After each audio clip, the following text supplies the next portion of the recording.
દહેગામના કડજોદરા ગામમાં દહેગામ તાલુકાના પશુપાલકો તેમજ ખેડૂતોનું ન્યાય સંમેલન યોજાયું હતું। ખેડૂતો મધુર ડેરીમાં દૂધ આપવા મક્કમ જણાતા હતા। આ સંમેલનમાં દહેગામ તાલુકાના ગામડાઓમાંથી પશુપાલકો તેમજ ખેડૂતો મોટી સંખ્યામાં હાજર રહ્યા હતા। સંમેલનમાં આપ નેતા યુવરાજસિંહ પણ હાજર હતા। ખેડૂતો તેમજ પશુપાલકો કોઈપણ ભોગે નમતું જોખવા તૈયાર નથી। સમગ્ર પશુપાલકોનો એક જ નારો હતો, વાદ નહીં, વિવાદ નહીં, મધુર સિવાય વાત નહીં। સંકલન સમિતિના 2-3 સભ્યોને બાદ કરતા તમામ સભ્યો એકજૂથ થઈ હાજર હતા।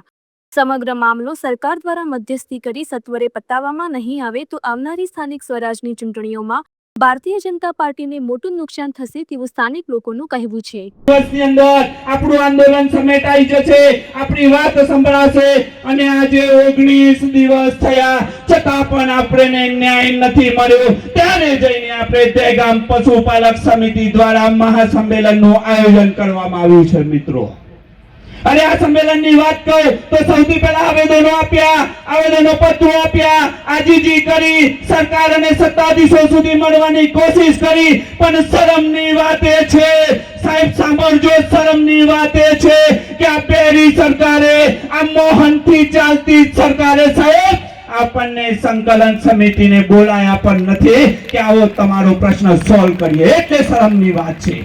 પણ ગર્વની વાત એ છે, ગર્વની વાત એ છે કે 19 દિવસ સુધી રાત દિવસ મહેનત કરતા પશુઓ અને સાહેબ તાલીઓથી બિરદાવવા જોઈએ આ સંકલન સમિતિને। એક વખતે તાલીઓથી ગડગડાટ થઈ જવો જોઈએ આ સંકલન સમિતિને કે હજુ તૂટી નથી સાહેબ। 19 દિવસથી પોતાના ધંધા રોજગાર મૂકીને આ પશુપાલકોનો અવાજ બની રહી છે। હવે જો કદાચ નહીં જાગે, આ સરકાર હજુ એ નહીં જાગે, આ સત્તાધીશ હજુ એ નહીં જાગે, અને મોહનને તો અહીંયા ખુલ્લી વાત કહીએ છીએ, એ મોહન હજુ એક ટાઈમ છે, આ દહેગામ તાલુકાની સાથે છૂટાછેડા આપી દે, નહીતર છૂટાછેડાનો ટાઈમ નહીં બચે તારી જોડે। હજુ એ કહીએ છે કે અમને ન્યાય આપી દે, આ પ્રજા અમારી દહેગામની પ્રજા પોરી છે।